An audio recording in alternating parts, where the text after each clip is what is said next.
please welcome one of the world's greatest motivational keynote speakers of all time, the legendary Les Brown. It's a great honor to see you online tonight. It's been one of my dreams to get you online, and I want to thank you so much, Les, for giving your time up to welcome the audience in the UK and around Europe, and also the USA as well. So welcome, Les.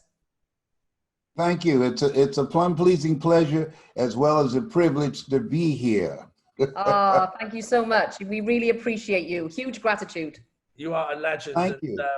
Yeah, you know, it's a great honor, and thank you so much for joining us tonight. And there's so many excited people who are exactly like me saying, we want to see the great Les Brown. And there he is. There he is. There he is, everyone. I'm Mrs. Mamie Brown's baby boy. Well, do you know what, Les? You've been on our vision board for about 10 years. That we said, wow. Oh my God. Yeah, I said, wouldn't it be amazing to get Les Brown on one of our events? And I'm on your program with my Corona afro. Look at that kid who played from a movie called House Party. Excellent. And you know, Sharon Lecter, who's been our mentor for many years, speaks many stories and always talks about you. And you know, when we spent time in a ranch in Arizona, and the story she tells about Les Brown, I said, oh, you'll be a great one day that we'll share the stage with Les. And you know, and when we had Dr. Fab Mancini on last month, and Anil Gupta, and they said, listen, we're going to get you Les. We're going to get you Les. I said, listen, you got to introduce me to Les. Got to get Les. I don't care what all the other speakers, get me Les. So it was about 5 or 6 people all hunting you down to get you on this line. So, Yes. They woke me up this afternoon. I was getting my senior citizen nap. A little nap. We call them nana naps in the UK. That's right. When you turn 75, you have to get some naps. You have to do that. But I'm available to you. So share with me, what would you like me to provide for you? So we just want, you know, we can ask you a load of questions. I know the audience would love to ask some questions as well, but. So we will hand over to them very shortly. So, you know, I just wanted, you know, just sort of, you know, tell us about yourself and your incredible journey to becoming one of the world's renowned motivational keynote speaker. I don't know how I got here. Aretha Franklin had a song called How I Got Over. Sometimes I look back and I wonder how I got over. And when I think about the fact that I was born in an abandoned building on a floor in a poor section of Miami called Liberty City with a twin brother. And we were taken in as foster kids. And then our mother, she took in 5 other kids. So we became part of 7 children she took in. And I'm here because of 2 women. I always like to say, one gave me life, the other one gave me love. Yeah. God took me out of my biological mother's womb and placed me in the heart of my adopted mother. Oh. And when I was in the 5th grade, and I was a challenging kid, I had a lot of energy. I cannot believe people pay me to speak because I used to run my mouth so much. My mother said my mouth was like a refrigerator. I couldn't hold anything. I traveled to school all the time. And I feel like Abraham Lincoln, who said, all that I am and all that I ever hope to be, I owe to my mother. And I wanted to make a difference in people's lives. And I met this man who, very much like you, Paul, he had a compassion and energy and high expectation for people. And I was in his class waiting on another student. Now, mind you, when I was in the 5th grade, I was identified as DT, the dumb twin. I was put back from the 5th grade to the 4th grade, and then I failed again when I was in the 8th grade. So when I went in his class looking for a friend of mine, MacArthur Stevens, it was a turning point for me, and I did not know. And all of us had moments where things that you experience, that you see, that as a result of that, you're never the same again. And so He said, young man, go to the board and work this problem out for me. And I said, sir, I can't do that. He said, why not? I said, I'm not one of your students. He said, look at me. I said, yes, sir. He said, go and do what I'm asking you to do anyhow. And I said, I can't, sir. And then the other students started laughing, saying, he's DT. He's got a twin brother, Wesley. Wesley's smart. He's DT. And he asked, what's DT? He's the dumb twin. And they all erupted in laughter. And I said, I am, sir. I'm DT. And he came from behind his desk and he looked at me. He said, don't you ever say that again. Someone's opinion of you does not have to become your reality. And it jarred me. It's been said that how we live our lives is a result of the story we believe about ourselves. And he interrupted my story. Mama said, sticks and stones can break your bones, but words can never hurt you. But words can hurt and very deeply. And I, unbeknownst to him, I took him on as my spiritual father. I've never known my birth mother and father.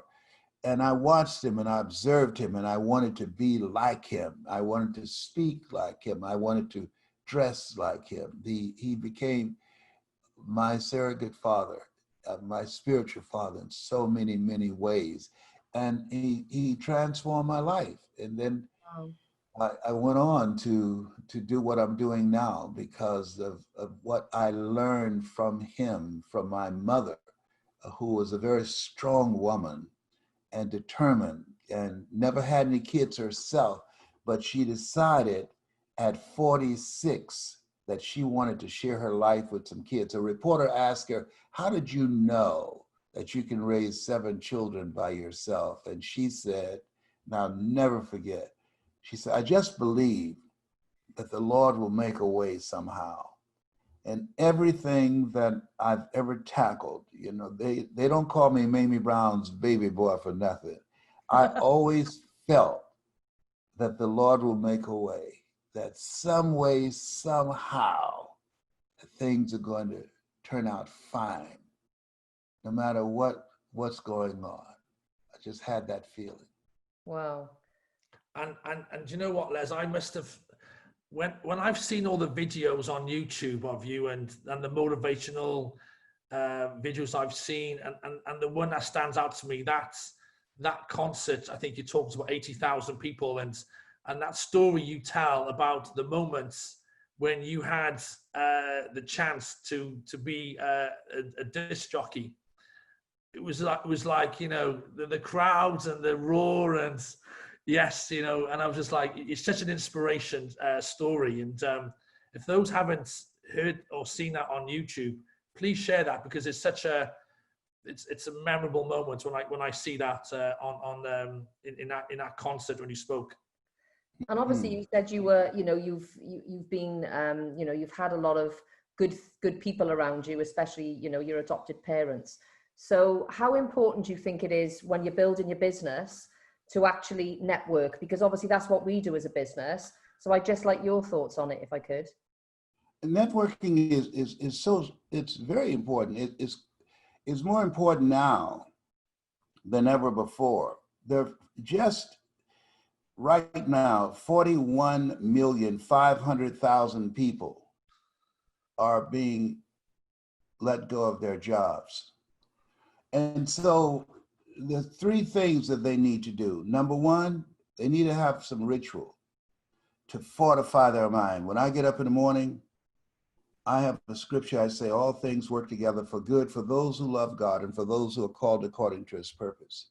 And then I say, Lord, whatever I face today, together you and I can handle it. And then I write down 7 things that I'm grateful for. And then after I do that, I review the goals that I wrote down last night of the things that I want out of today. And I talk to my team. I have a team of collaborative, achievement-driven, supportive relationships. They are my network. I work my net. And I talk with them and run ideas past them, and they run ideas past me.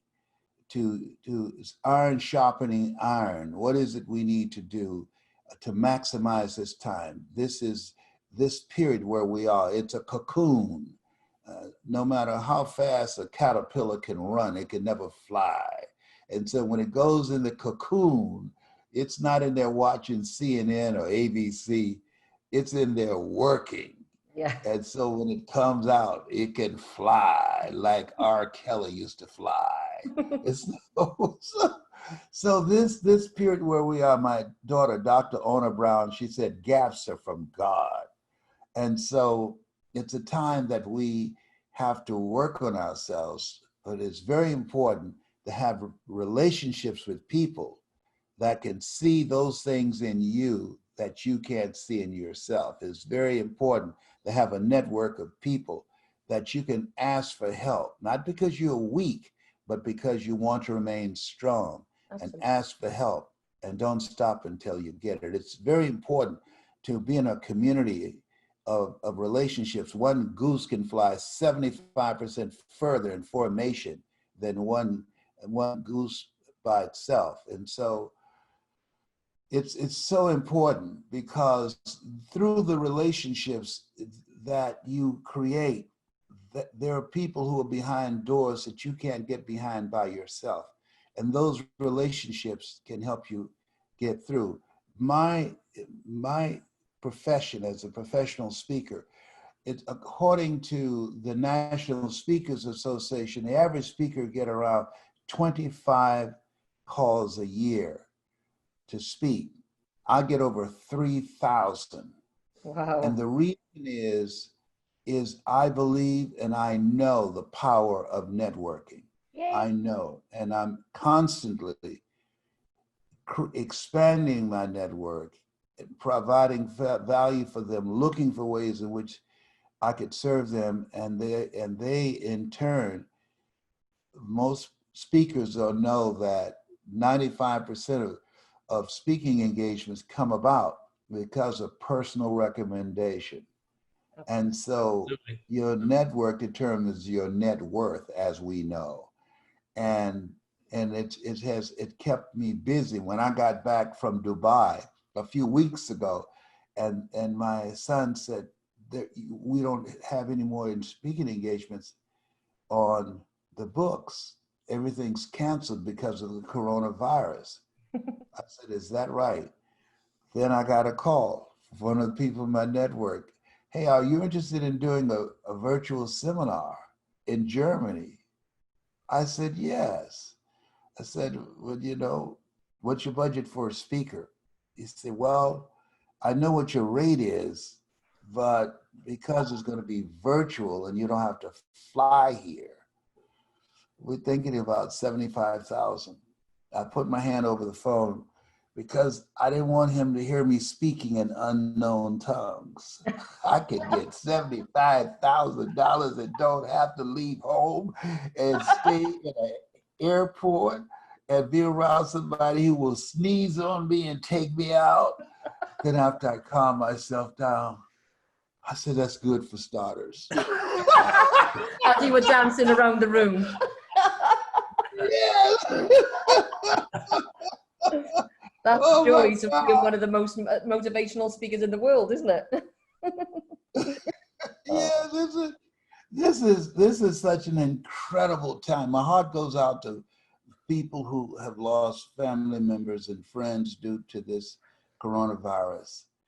But if you're in a network, the three things that people need: one, mental resolve, having a ritual to fortify their minds. When I get up in the morning, I've got things that I listen to, various speakers that I enjoy that I listen to.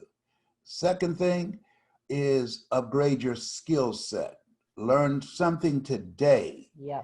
I learned something today that I did not know yesterday. So that's something that at the end of this month, I will have at least 30 new skills.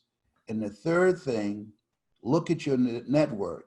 And my son, John Leslie, he's a speaker and trainer, and ask the question, who should I count on and who should I count out? That there are people who are always there when they need you, but when you need them, you can't find them. So you have to look in and see who's in your network. And there's some people just occupying space, but there are some people that are productive. There are some people that if you need some help, they're going to be there. I mentioned just in speaking about the fact that I refuse, a friend who bought my book, my new book is called You've Got to Be Hungry. And so she read in there, and she's a part of my network, and she said, oh my God, she said, I knew you were dealing with cancer, but I did not know that you had a reoccurrence. She said, I want to send something to you. And so what it showed me about her was that being in my network, she said, I'm gonna help you with your pain that you're experiencing. And I've been dealing with it every day. And she sent me some CBD oil. And I said to myself, I really appreciate the gesture. But I said, I'm gonna just take it just in case. Lo and behold, it worked.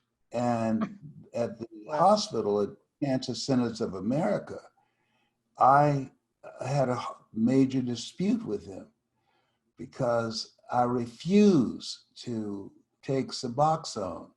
I had been prescribed I was taking probably about 7 to 8 opiates every day, 3 times a day, altogether over 75 pills. And so my children, I talk about this in my book, did an intervention.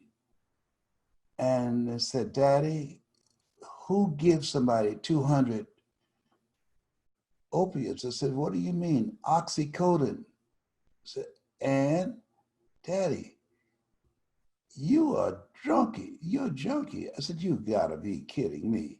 They said, Daddy, there are people who pursue drugs and there are people who are prescribed drugs.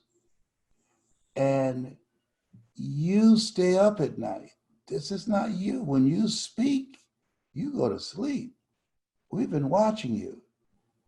And so they did an intervention. I was angry with them and resisted them. And then this place where they wanted me to go, to make a long story short, they wanted to give me Suboxone to transition off that because it'd make it easier. And I said, no. I said, is this addictive? They said, yes. I said, oh no. I said, y'all gave me the first ones. Shame on you. I'm not going to take something that I know that's addictive. I'll do this cold turkey. Wow. And my daughter said, I knew you would say that. And so my son, he said, yeah, that's the Frank Sinatra song in him. I did it my way. Dad, you're too old. I said, we'll find out.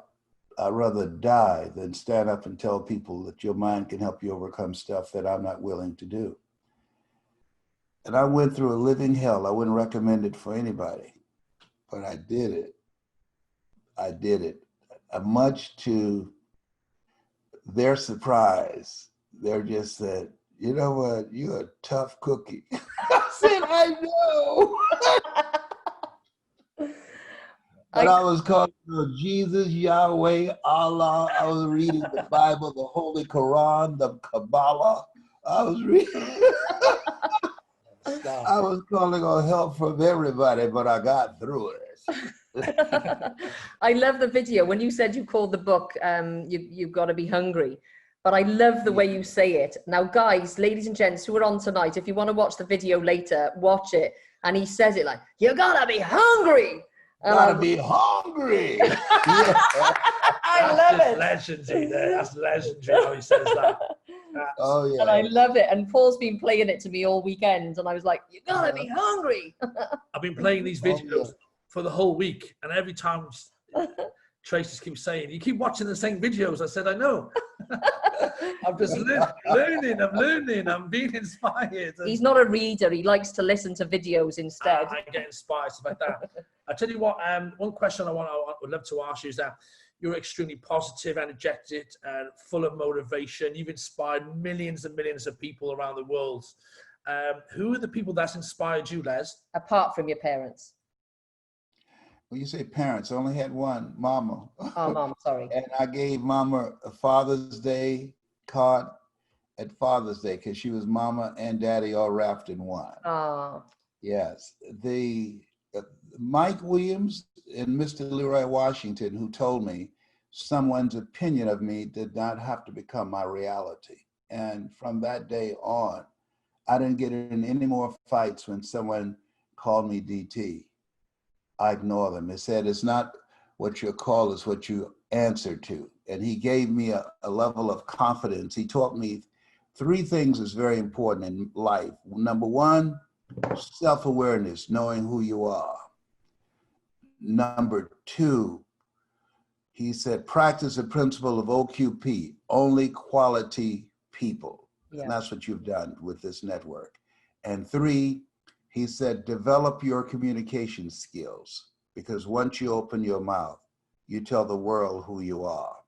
I'm training people in something called the Power Voice system.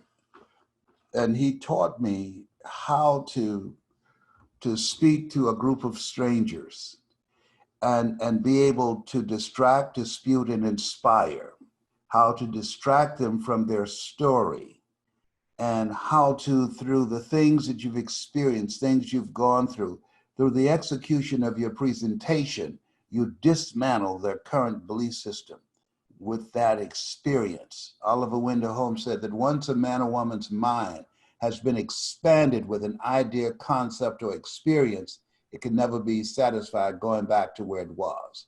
And 2, that you distract, dispute, and inspire, that you inspire them to make new choices. There's no saying you can take a horse to the water, but you can't make them drink. However, if you know how to communicate with them in a very strategic way with your story, you create a thirst where they want to drink. Yeah. And that allowed me to break through in the speaking industry, because it has been governed by the Dale Carnegie course. Dale Carnegie course, they teach, tell them what you're going to tell them, and then tell them what you told them. Yeah. Yeah. Mike Williams, who wrote the book called The Road to Your Best Stuff, and I think all of you should write that down and order it. It's on Amazon. I wrote the foreword. Just a minute. Write that down. The Road to Your Best Stuff. That he said, Brownie, never let what you want to say get in the way of what your audience wants to hear. Take the time to find out who they are. What are they looking for? What are the things that they have done in the past that did not work? What's the third-party validation that they want you to bring? And then use your story and the value of stories.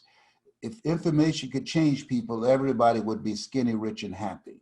Story has a human face. With your story, that you're able to expand the mind beyond their mental conditioning and adverse circumstances.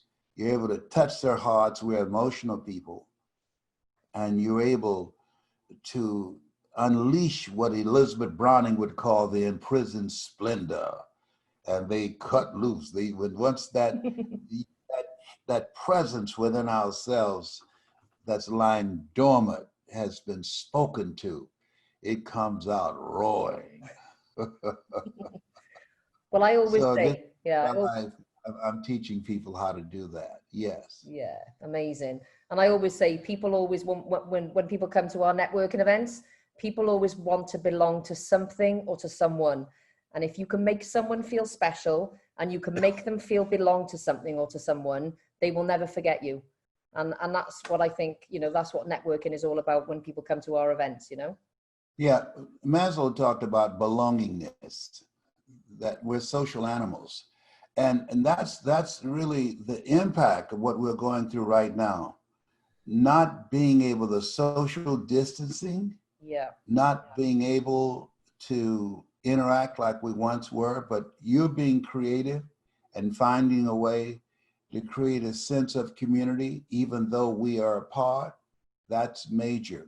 They did a study, and I was looking at what determines a long life, because I'm a 27-year prostate cancer conqueror because of God's grace and mercy. Amazing. And I was surprised. It was not plant-based diet. It was not exercise. That the determinant of a long life is social interaction, a network of friends, of people that you interact with. That will allow you to be here longer. I just read an article today about there's a level of loneliness now that people are experiencing unlike they've ever experienced before. So what you're doing, it literally, you're strengthening people in a way that they could never strengthen themselves. When Mike Williams looked at me and said, Brownie, you know why you go see Zig Ziglar and Dr. Norman Vincent Peale and Jim Rohn and those guys? I said, yes, because I like their message. He said, no, not just that. He said, because you like to help people. I said, yes, you like to make people feel good and laugh. You got a funny laugh yourself. You hold court here at the radio station. I said, yes. He said, that's who you are. He said, you need to go ahead and do that. The reason that you're catching hell here at the station, even though your show is #1 in the morning, you've outgrown this place and they're going to fire you. I said, why? I'm doing a good job. Yeah, we understand that, but they're going to fire you. Marion White said in life, when you don't have enough courage and insight to know that you have outgrown a situation, it's time to move on, life will move on you. You see, they're going to fire you. You watch and see. And he was absolutely right. Came to the radio station one morning and tried to put the key in the door, and the lock had been changed. Oh my goodness, man. I was so shocked. I was so disappointed. Got in my car, turned on, and heard a young man that I trained, Mike Reeves, who since bought the radio station. And I remember his words, you have outgrown this place, Brownie. You have outgrown it. But I didn't listen. I drove up to the side of the building, stood up on the hood, knocked on the window. Nick Bodie, the engineer. Yes, this is Les. I know. The lock has been changed. I know. Nick, yes. Do you know that I'm crazy? Yes. And at some point in time, you've got to come out. Yes. Open the door, Nick. Okay, but I had nothing to do with it, Les.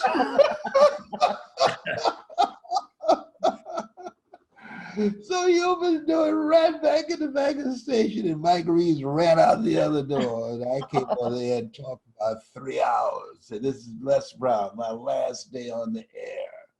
They fired me, but they didn't have the guts to face me. So I'm going to talk until they come. Oh my God. All of us have moments in our lives where we're temporarily insane. That was my moment. Fantastic. But had they not fired me, I would have never done the special for public television. Had they not fired me, King World would have never paid me $5 million to do a talk show. Had they not fired me, Dexter Yeager would have not selected me to speak to over 80,000 people in the Georgia Dome. Had they not fired me, I would not have been able to touch the lives of 2.3 billion people around the world. Helen Keller said, when one door closes, another door opens, but most of us spend time being depressed and angry and talking about the closed door. We don't see the open door. And it was a blessing. I didn't see it at the time, but it was a blessing. Funny enough, Sharon Lecter said the same thing, because when her and Robert Kiyosaki parted ways and she left the Rich Dad brand, she ended up getting approached by Donald Trump to write a book, didn't she? And then other doors opened with the foundation. What was it? Don Green. Yes, that's right. I can't think of the foundation now. It'll come to me in a minute. But all these opportunities, and that's it. A lot of people get negative, and they've just got to think of embracing it and thinking, well, what other opportunities are out there for them, isn't it? And that's it. Napoleon Hill Foundation. That's right. It. Yeah, she went to work with Don Green at Napoleon Hill Foundation, and went on to bigger and better things. And always talks about that story, which is a great story, Les. And what was the best piece of advice you've ever received, Les? The best advice I think that I've ever received from two sources. One, Earl Nightingale said it. He said, "You don't get in life what you want, you get in life what you are. Continue to work on yourself." Two, Mr. Washington said it. "Mr. Brown, develop your communication skills, because once you open your mouth, you tell the world who you are." And so when I saw Mike Williams, who wrote the book, The Road to Your Best Self, and he was speaking in Columbus, Ohio, I said, "Can you teach me to speak like you?" I resonated with him because he spoke from his heart, and I loved how he captivated an audience. And he said, "I could teach you to speak better than me if I'm a decent coach." I said, "Well, man, if I could just get as good as you, I appreciate that." He said, "Yeah." And so I hired him as my coach and strategist. And I realized you can't you can't read the label when you're locked in a box, because I just could not see how could I develop myself to be a credible source at AT&T, Procter & Gamble, McDonald's Corporation, IBM, Xerox, that they would hire me to come in and teach them how to do something I've never done. And he taught me that the power of speaking gives you credibility. Mm-hmm. And he was right. And so your level of one, expanding your mind, developing mental resolve to handle the stuff that life is throwing at you. You know, I say life is coming for you, you know, but when you read Tom Hanks, he said, life is like a box of chocolates. You never know what you're going to get, you know, Forrest Gump, and he did not lie, you know, but it was the advice to work on your mind, to fortify your faith, to strengthen yourself every day, because life is coming for you. Paul said, pray unceasingly. I remember when I was diagnosed with prostate cancer, and the words, when they say you have cancer, 3 most feared words in 7 different countries. And I remember Alfred Golson, an oncologist who just had a weird sense of humor. "Mr. Brown, your PSA is 2,400. Cancer's metastasized to 7 areas of your body." I said, "Wow." He said, "Why are you smiling?" I said, "Man, 7 is my lucky number." I said, "I'm one of 7 children." I said, "My phone number is 702. Joshua marched around the walls of Jericho 7 times. He looked at his nurse and said, "This is a weird one here." He said, "It's metastasized to your spine." I said, "Wow."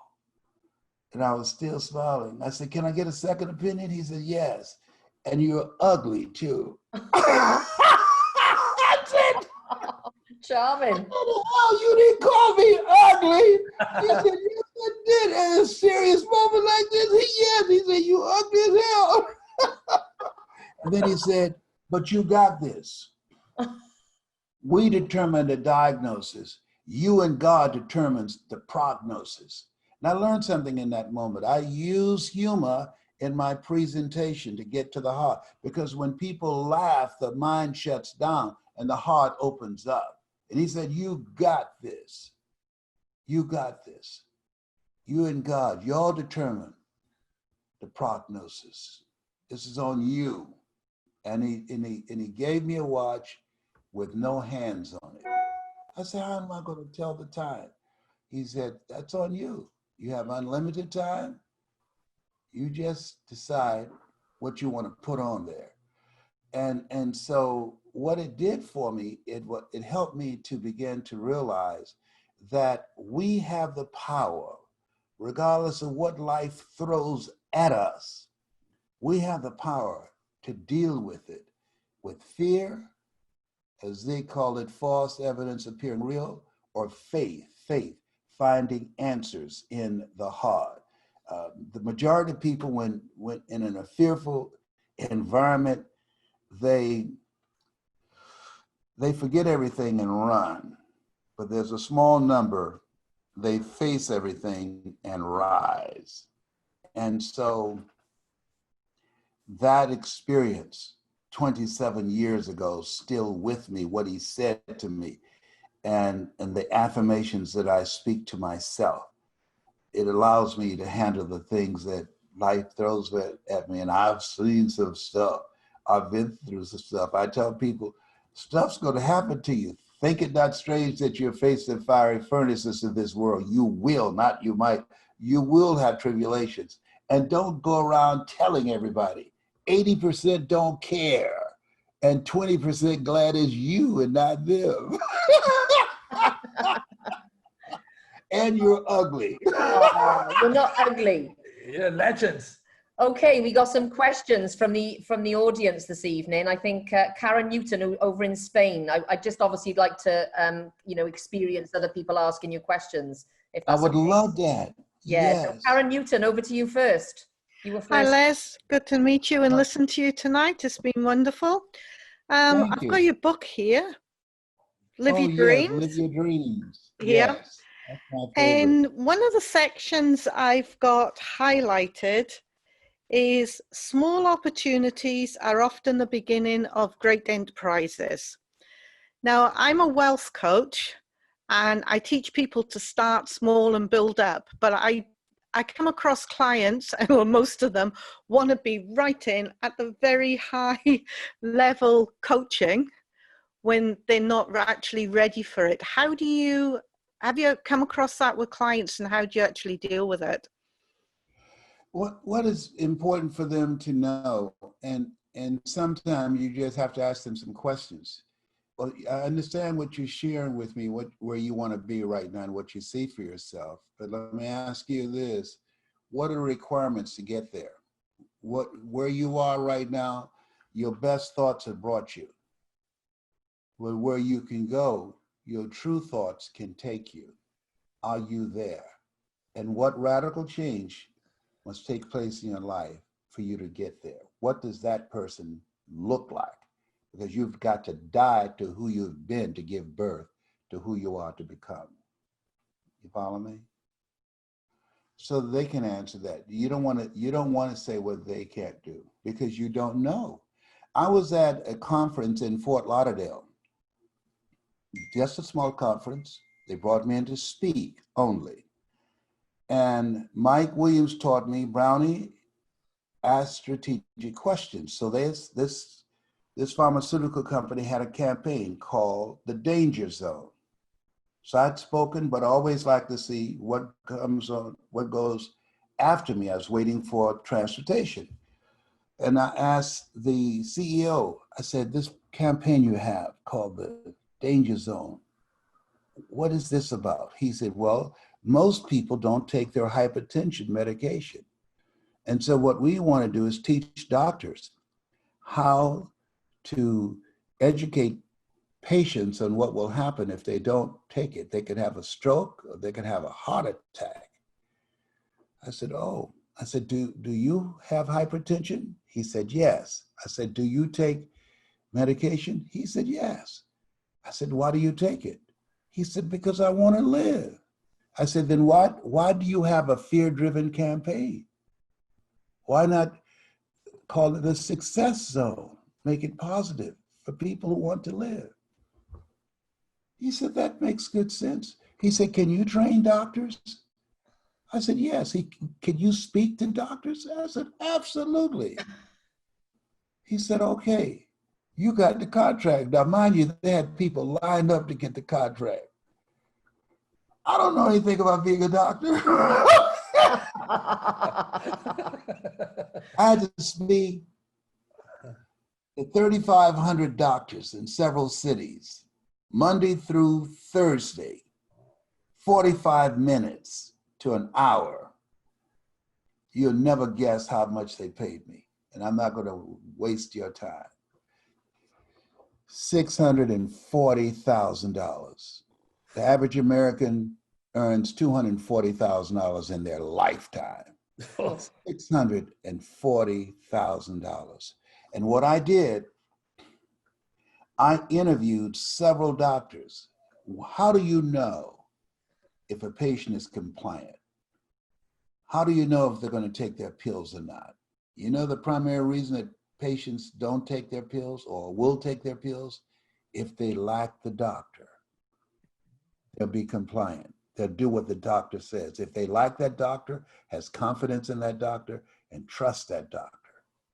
But if they don't like that doctor, they won't take it. They'll throw that medication in the wastebasket and still visit, but will not take the medication because they don't like it. And so the learning how to ask questions and getting to know who you're talking to, and don't allow what you want to say get in the way of what they want to hear, is major.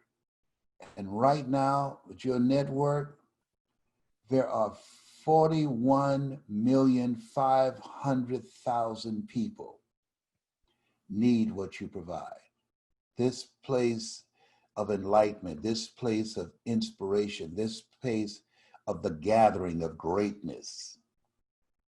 People need that because we've never experienced anything like this before. I mean, I was watching CNN too much, and I knew I had to stop. I was in the room by myself, third floor. I sneezed, and I ran downstairs. And I said, "Wait a minute, that's my sneeze." Ain't nobody up there but me. And I still got my Lysol out when I came back up here, and I started spraying. I said, just in case. You know, I'm a basket case. What can I tell you? Oh, amazing. Right, we got loads of questions. So we have got Raphael Burke is online. He's an ex-Manchester United football player, professional football player. He's just joined our network. Raph, over to you. Hi, Tracy. Thanks for allowing me to talk. Hi, Les. I just want to ask you a question. I'm hearing you speak. What's the greatest book you've ever read, and which books inspired you the most? I'll leave out the Bible, and I would say it was a little pamphlet by James Allen called As a Man Thinketh. They have an As a Woman Thinketh version as well. That little book is powerful. When I come back to it, I see things that I did not see before. Mike Williams' book, The Road to Your Best Stuff, that still inspires me because I know him, and his approach to life is, he's a man of integrity. He's been like a father to me. He's only 2 years behind us. And another book that I love very much, that it's very difficult to get, the original version of it, is called Secret of the Ages by Robert Collier. Robert Collier, the original version. That influenced me very much. So could I? Are you a speaker, sir? I've helped. I like to help younger generation. You like to help people? Yeah, that's my. But my. Go ahead. Sorry, you go. What is your first name again? Raphael. My name's Raphael. So yes. I noticed you mentioned the Bible. So even the second book you said As a Man Thinketh. So a lot. I know for me personally, the Bible's very inspirational. And it's just hearing you speak, just saying where you get a lot of your inspiration from. But that's just asking. I'm an inspirational speaker for a Jewish carpenter. Yeah. Okay. I could pick that up by listening to you. I could pick that up. So yes, sir. Okay. Brilliant. Thanks, Awesome. Raph. Thank you. Thank you. Good to see Okay, you on, Raph. Marco Jenkins, I think you've got a question to ask as Yep. well. Les, you're known as the second most popular speaker besides me, buddy. So you got some competition there. All right. Okay. I've just gone into life coaching and motivational speaking myself. I've been doing it for about 14 months. Mine's on like mental health and addiction. So through my own battles of gambling, I came through, I've been over 6 years clean now, and I got an educate and trying to inspire others. Thank you. My question to you is, what you do with setbacks? So when you've had your talk, if it hasn't gone your way or something hasn't gone the way you've liked, how do you cope with setbacks? Willie Jolly, one of my mentees, said a setback is a setup for a comeback. You have comeback power. And all of us are going to have setbacks. All of us will feel our way to success. What's your first name, sir, again? Marco. Marco, when you think about, go back into your imagination, when you were 5 years old, who was the most influential person in your life, Marco? My father. And what's your father's name? Stephen, no longer with me. Say it again? Stephen, and he's no longer with me. Yes. Okay. Yes, he is in spirit. So Marco, if you use an adjective and an example, what's the first most telling and most impressionable impact he made on your life? Use an adjective that you admired about your father. His passion. Passion. Yes. Give an example. Just everything he did for me, my mum, my sisters, it was just done with purpose and passion. It wasn't half-assed. Everything he did was 110%. Yes. My name is Marco. I want you to think about your goals and dreams. And one of the things that I want you to think about right now is, what is it you want out of your life? Your personal life, your professional life, and your social contribution. Horace Mann said we should be ashamed to die until we've made some major contribution to humankind. And I think about going for goals. The majority of people don't reach their goals. But I think about my father. He was a passionate person. He was a guy who took no prisoners and ate the wounded. He was a guy that whatever he did, he did. It was no halfway, it was no in between. I got that from him. He is a guy that had a sense of purpose. I got that from him. And so as you think about yourself and think about your goals and dreams, here's what I want to share with you. It requires, one of the first things is passion. Because with passion, there's a difference between being in something and that something being in you. With passion, you hold yourself to a higher standard. With passion, you operate out of thinking of Henry David Thoreau, who said, do not go where the path may lead, but go where there's no path and leave a trail. When you live your life with passion, you can live a life that will outlive you. At one point in time, I had lost myself to drugs, but with passion and drive and determination, I'm free. My name is Steve. Brilliant. My father was a tough man. He covered the ground he walked on. My hero. I hope the stone I shared with you was helpful, because David went up against Goliath. He had 5 stones, but he only used 1. And Goliath lost, because that stone was passion. Thank you. Brilliant. Thank you, Les. Don't mess with me. Don't let this 75 fool you up in here. Oh, thank you. Joseph Bernardo, you want to ask a question? Over to you, Joseph. Les, you've been such an inspiration to me for such a long time. So my heart's beating 1,000,000 times an hour right now. I feel like I'm in the presence of greatness. So I'm really grateful to speak with you tonight. Many years back, I lost my marriage, and I was in a dark place, and I listened to you online. And there's a motivational parable that you speak to the audience at the end of your talk. The one about if you want something bad enough to go out and fight for it. Yes.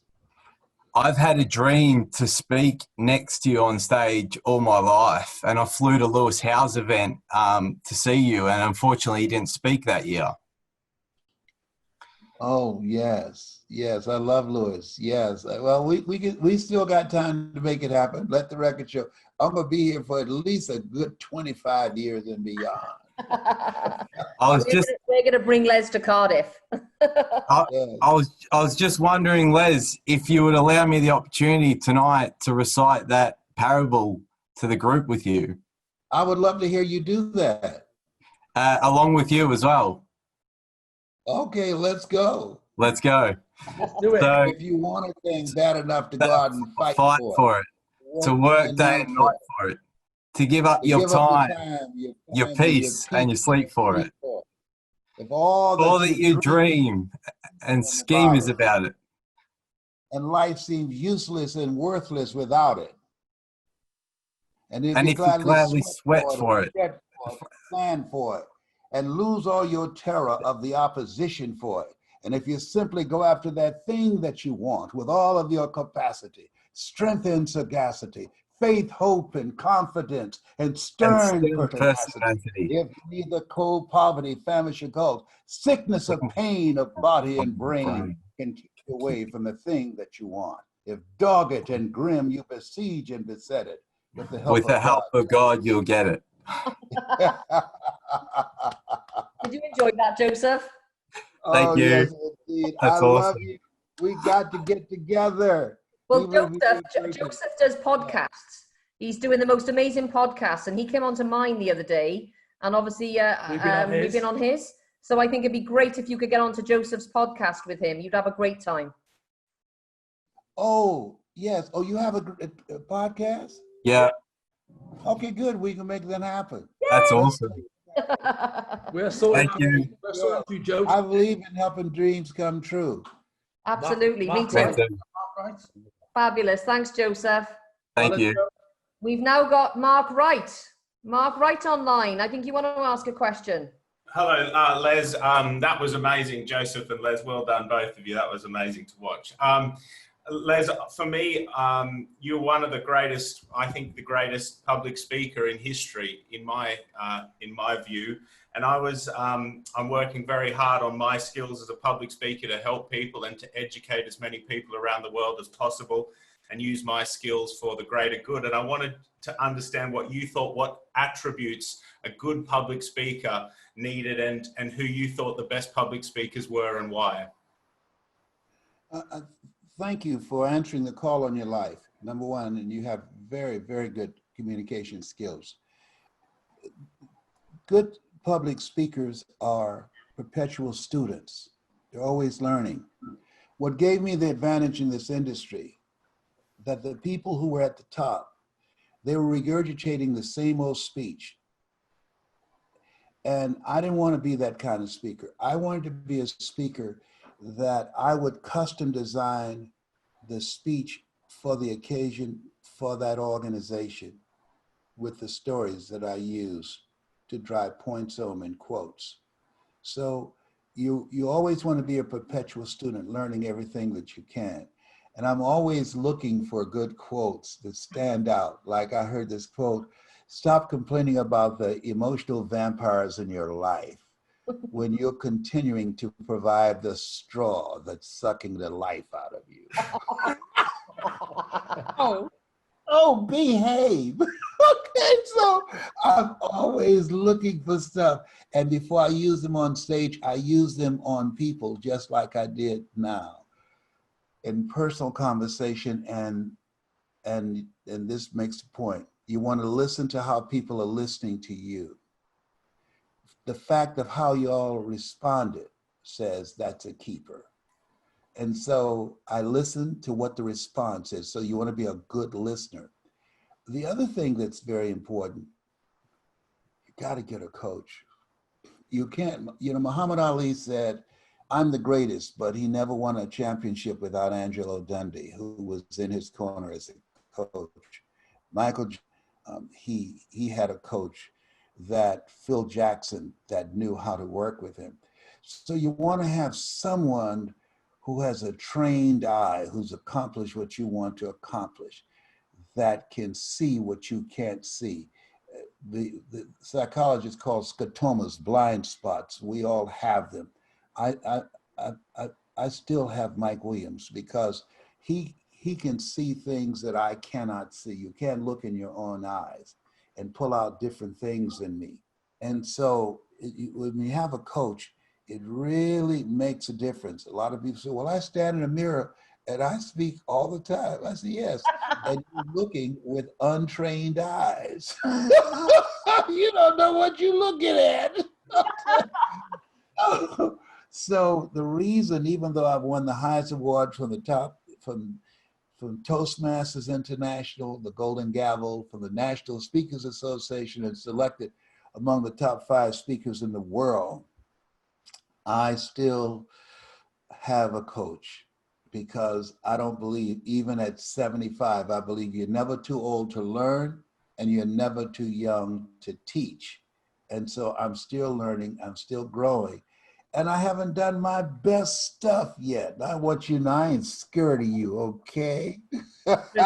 we need to share the stage together so you can push the old man and I'll push you. I'll definitely do that. Thank you so much. That's a brilliant answer. And thank you for all the work you've done and all the people you've helped. You've probably saved more lives than you could ever imagine. Thank you, sir. I appreciate you. Thanks for answering the call on your life. There are some people who will hear both of us. But there's some people, when they hear your voice and the frequency behind your voice and the spirit of the life that you have lived, you'll be able to impact them. And they will hear you not just in their ears, they will hear you in their heart, because this is your calling. This is a God moment for you. That's my story, and I'm sticking to it. Thank you very much. I appreciate it. Yes, brilliant. Well, Mark, Les, is Lord Sugar's partner. Mark was the winner of The Apprentice in 2014. So he's very well known and he is an amazing speaker. And that's why I wanted to get him on today. So thank you, Mark, for asking. Thank you very much. I appreciate it. excellent. Yeah, amazing. So we have quite a few more questions. So we've got George Aspinshaw, and who's going to be next. And then we've got Peter Wilcock. So George, over to you. Is he there? Yeah, hi Les. Sorry, I've got goosebumps actually talking to you. Yeah. I'm a real, you are my role model, absolutely. 27 years old. I listen to your speeches all the time when I'm walking or just in the car. And sadly, I had a few setbacks this year. My sister committed suicide just a few months ago, and I sadly lost my grandfather to COVID in March. So I just want to know, how do you overcome something that can be so devastating in your life and rebound from something like that? I personally really want to help a lot of people like you have done, but yeah, no, I just thought I'd throw that question your way. Yes. What's your first name again? George, sir. George, I'm sorry for your loss. That's number one. But I don't like to say it like that. That the people that you love, they're on the other side now watching you. I believe in angels. Because in a very short time, I went through a divorce from someone that I love very much. My mother passed. My best friend passed. And I was diagnosed with prostate cancer. All of this stuff happened to me within 3 months. And I parked. And I remember Mike Williams said to me, Brownie, I said, yes. I said, what should I do now? He said, sometimes the best thing to do is to be still. Just be still. Get quiet. And know that God is on your side. But you will get through this. But you need to give this time, the grieving process. You need to give this time, the missing of their physical presence. You need to give this time to collect your senses, to get anchored and to center yourself mentally, emotionally, and spiritually. so that when you see it, you look at it with fresh eyes. When things go wrong, Brownie, don't go with them. Don't go with them. Be still and know that God is with you. And that was very helpful, to get still, to know, to reflect on my life, to ask what's next. I was going through a tough time, and by getting still, by believing and accepting I would get through it, that I did get through it. And Dr. Howard Thurman, who was a mentor of Dr. Martin Luther King Jr. and Albert Schweitzer, Mahatma Gandhi, he wrote, "Deep is the hunger, the voice of this genuine, the centering moment." He said, there's something in each and every one of you that waits and listens to the voice of the genuine in yourself. It will be perhaps the only guide you will ever have or hear. And if you cannot hear it all of your life, your days will be spent on the ends of strings that someone else pulls. And I decided that I was not going to allow grief to pull my strings anymore, and a feeling of loss. I decided that the people in my life, that was a gift to me. And I decided that the relationships you have, there's a season, there's a reason, and there's a lifetime. And that relationship had its season, and now it's time for something else. And I got through it, and you will get through it, and you'll be stronger because of it on the other side. In life, you will always be faced with a series of God-ordained opportunities, brilliantly disguised as problems and challenges. You will get through it, and you'll be stronger. And they will speak to you, and you will feel their presence. That's my story. I'm sticking to it, great one.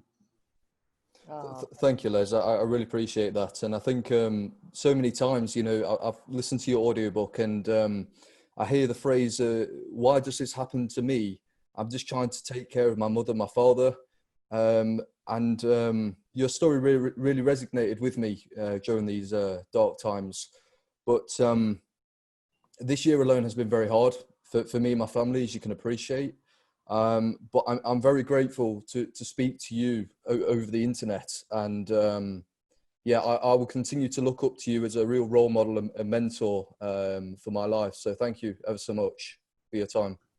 Thank you. Remember I said, don't tell everybody, you know, 80% don't care and 20% glad it's you.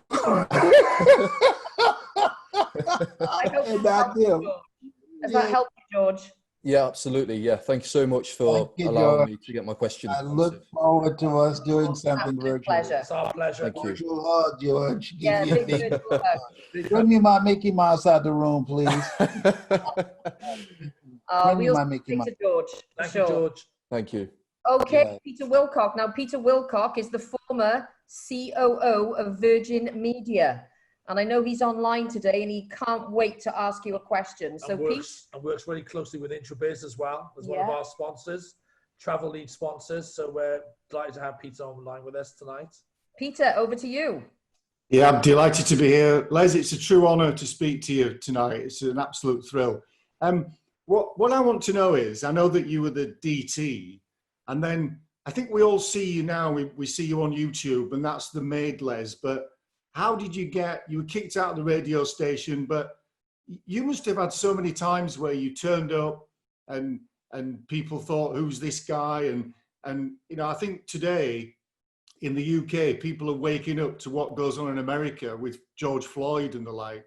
So you must have had so much resistance and barriers to get to where you are. So how did you get through all that in the early days to become the guy that we all love today?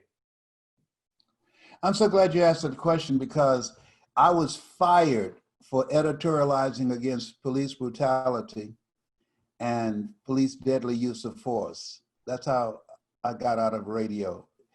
And that was 45 years ago. Wow. September the 22nd, because police beat a Black Vietnam veteran while he was holding his 4-month-old baby. I editorialized about it. And for the first time, 2 white police officers lost their jobs because of brutality. And after they got me off the air, then they gave them their job back. And the way I got through it, I spent the majority of the time looking for ways to win, how I was going to be able to take care of my mother. I promised her I would buy her a home. And I love radio with all my heart and soul. And no one would harm me because they said I was controversial. And I just kept going from one thing to the other, finding something that will resonate with me. And then this guy gave a speech. Mike Williams told me I should speak.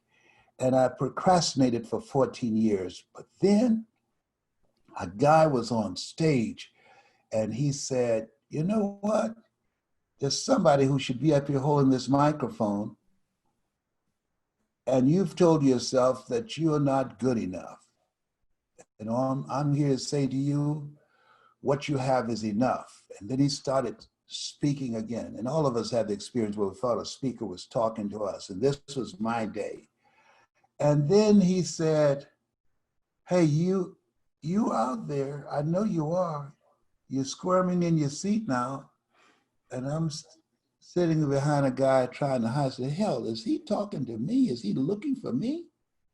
And then he said, I'm going to say this and I'm through.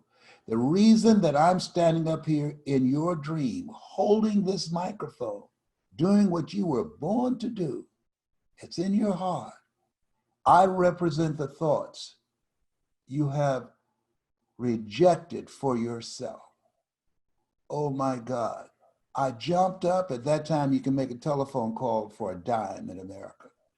I ran out to a payphone. I called Mike Williams. I said, Mike?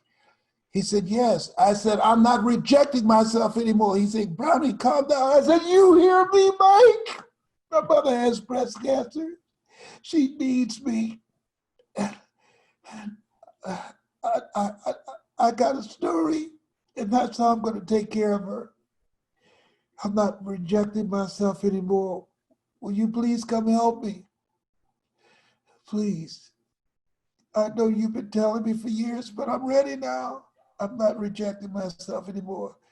He said, Brownie, I'll be right there. When I teach, I ask for help, not because you're weak, but because you want to remain strong. And ask for help and don't stop until you get it. And when I hung up, I was walking around the parking lot saying, I'm not rejecting myself anymore.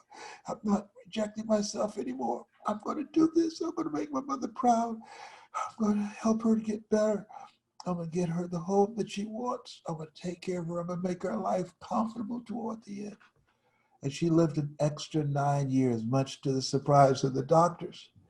And I did get her a beautiful home that she loved. And I stopped rejecting myself as a result of going to that event and seeing this guy.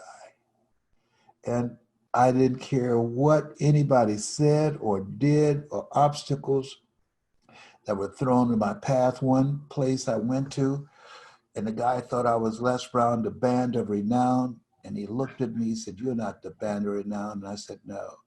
And he spit on the floor right near my shoe. He was trying to spit on my shoe.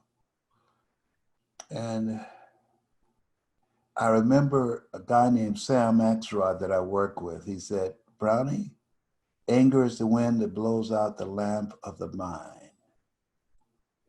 He said, learn to walk away. And I just walked away. He was shocked. He was looking for a fight, and I wouldn't give it to him. I just walked away.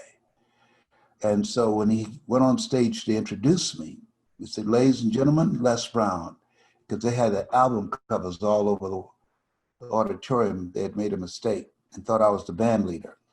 And when I came out from behind the curtains, and they had never had anybody black on that stage in history. So I came out.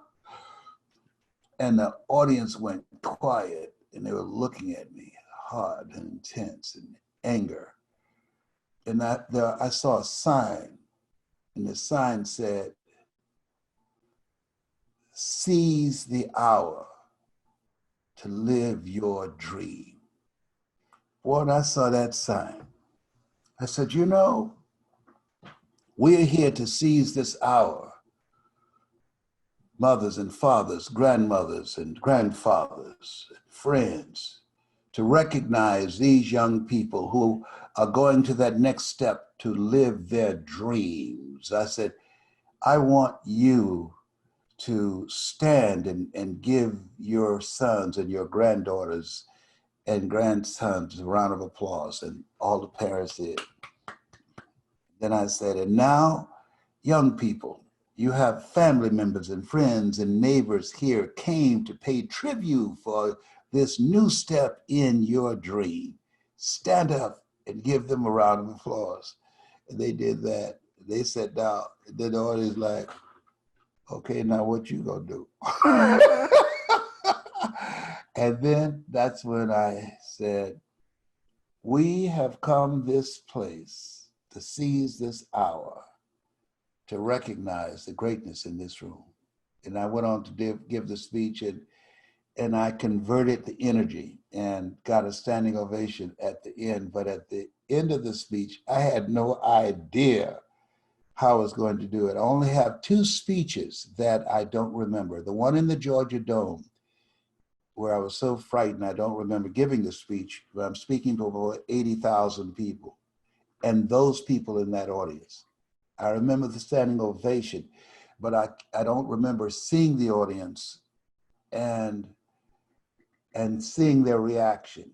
There are places, there are times in your life when you say to yourself, I can't believe that I'm doing this, that you're in another zone when you're speaking from your heart. And that was one of those days. But I remember when I got through, there are people who came up to me and said, I didn't think I would enjoy you. I was wrong. I was wrong. Thank you for coming. Thank you for coming. And when I left there, that said to me, even if people hate you, you can reach them if you know how to communicate. I remember asking my mother when we were on Miami Beach, and I saw signs that said, Jews, dogs, and coloreds not allowed. And I asked my mother, I said, Mama, why do they hate us so much? And she said, I don't know, Leslie, but don't you ever be like them. Do you hear me? Don't you ever be like them.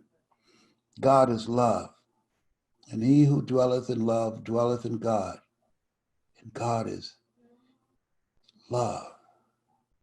You always live from a place of love. I said, yes, ma'am, Mama, yes, ma'am. All the other stuff, I never saw it. I never paid any attention to it. I just took it as a part of the process. Part of the process. Thank you, Les. Amazing, amazing. Thank you, Les. That means so much. Amazing. Thank you. Thank you for sharing. Thanks, Steve. Thanks for asking the question. We've got Matt Saltis and then Sue Worrell. So Matt, I think, have we got okay for another 10 minutes, Les? Yes. Thank you so much. Okay, Sue Worrell.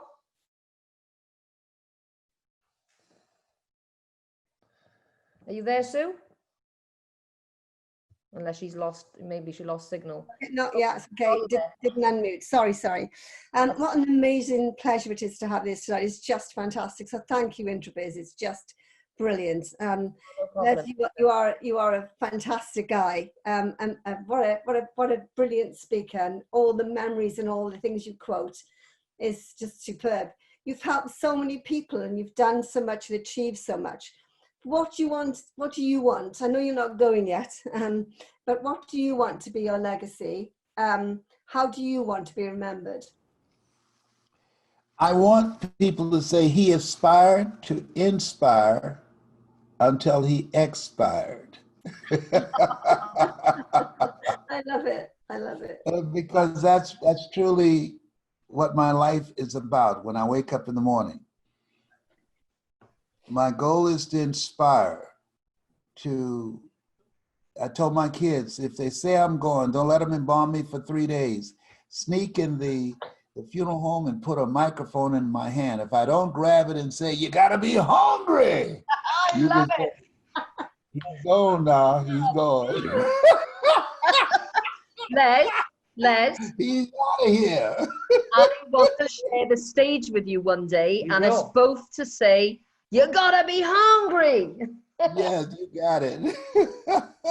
Incredible. That's brilliant. Yeah, that's what I want my legacy to be, because somebody believed in me when I didn't believe in myself. There are people who helped me get here, strangers who say, I saw this guy. He calls himself Mamie Brown's baby boy.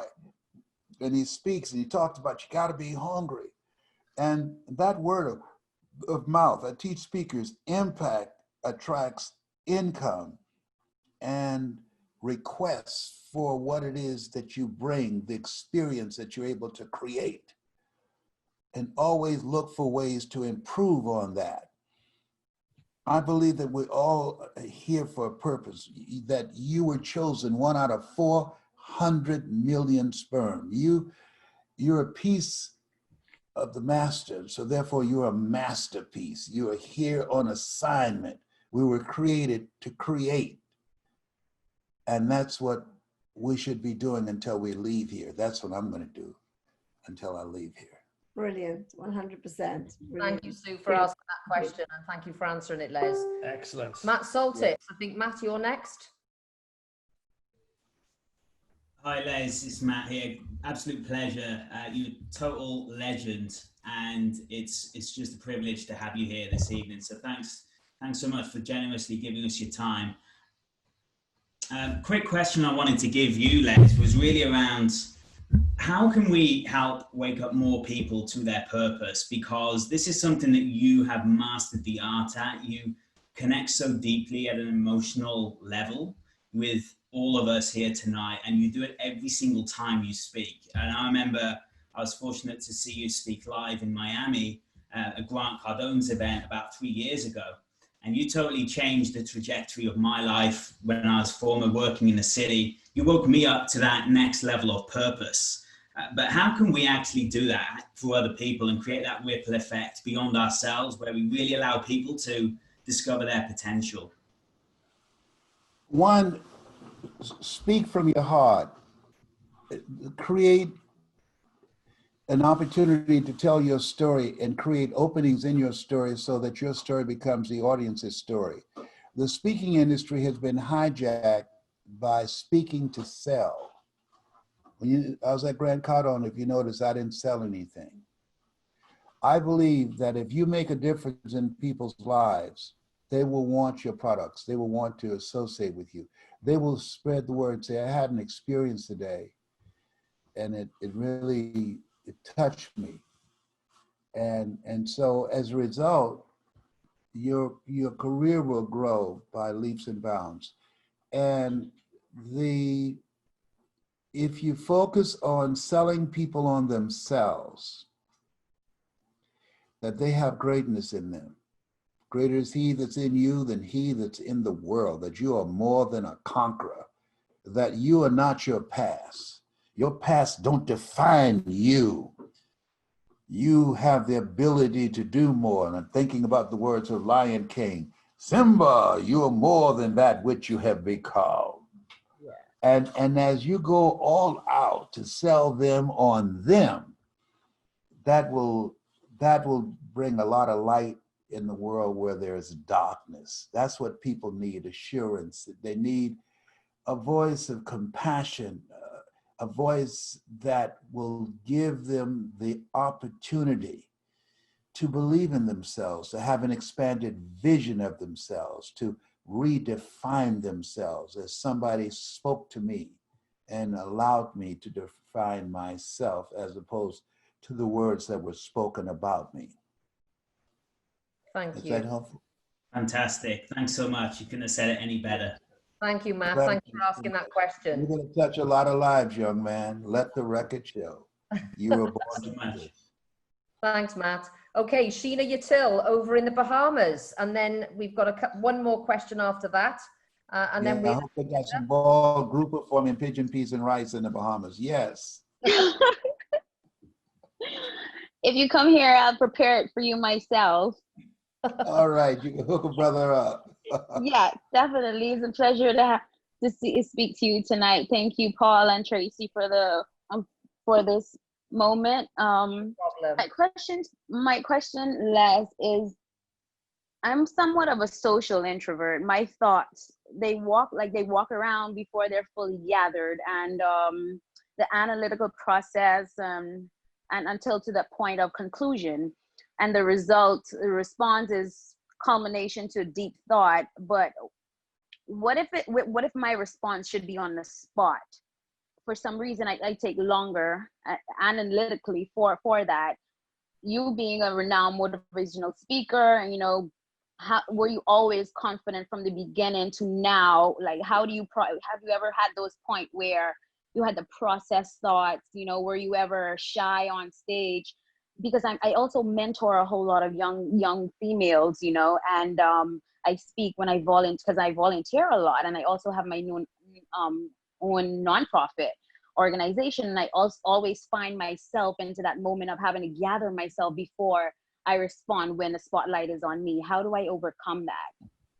Well, first of all, the computer will help you overcome that, because now we're doing it virtually. So this is your time. Okay. Right. And I'm still getting that turn in my chest when Tracy was like, okay, you're up. Feel it and do it anyhow. Speakers speak. Okay. And the best speakers make the fewest words go the farthest. The best speakers make the fewest words go the farthest.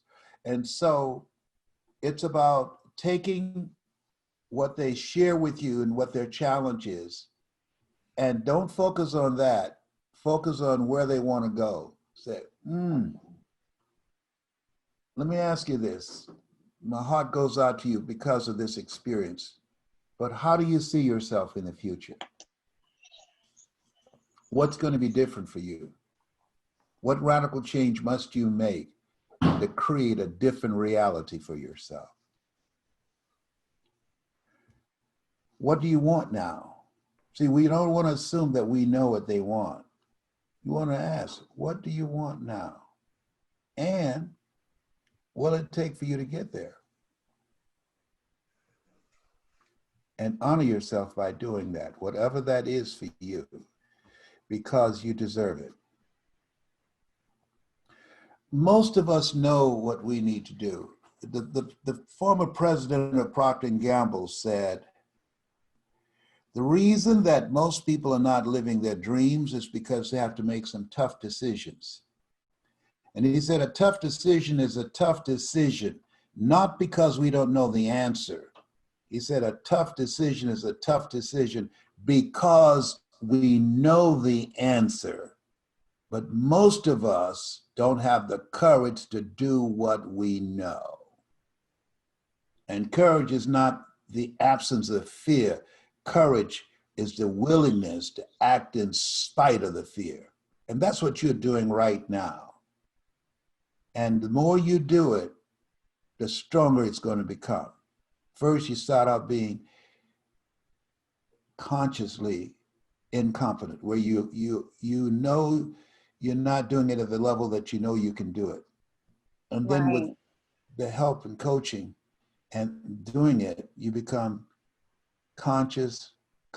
You know what you're doing, and you know you're on point. And then you go to the point where it's conscious, unconscious, where you don't have to think.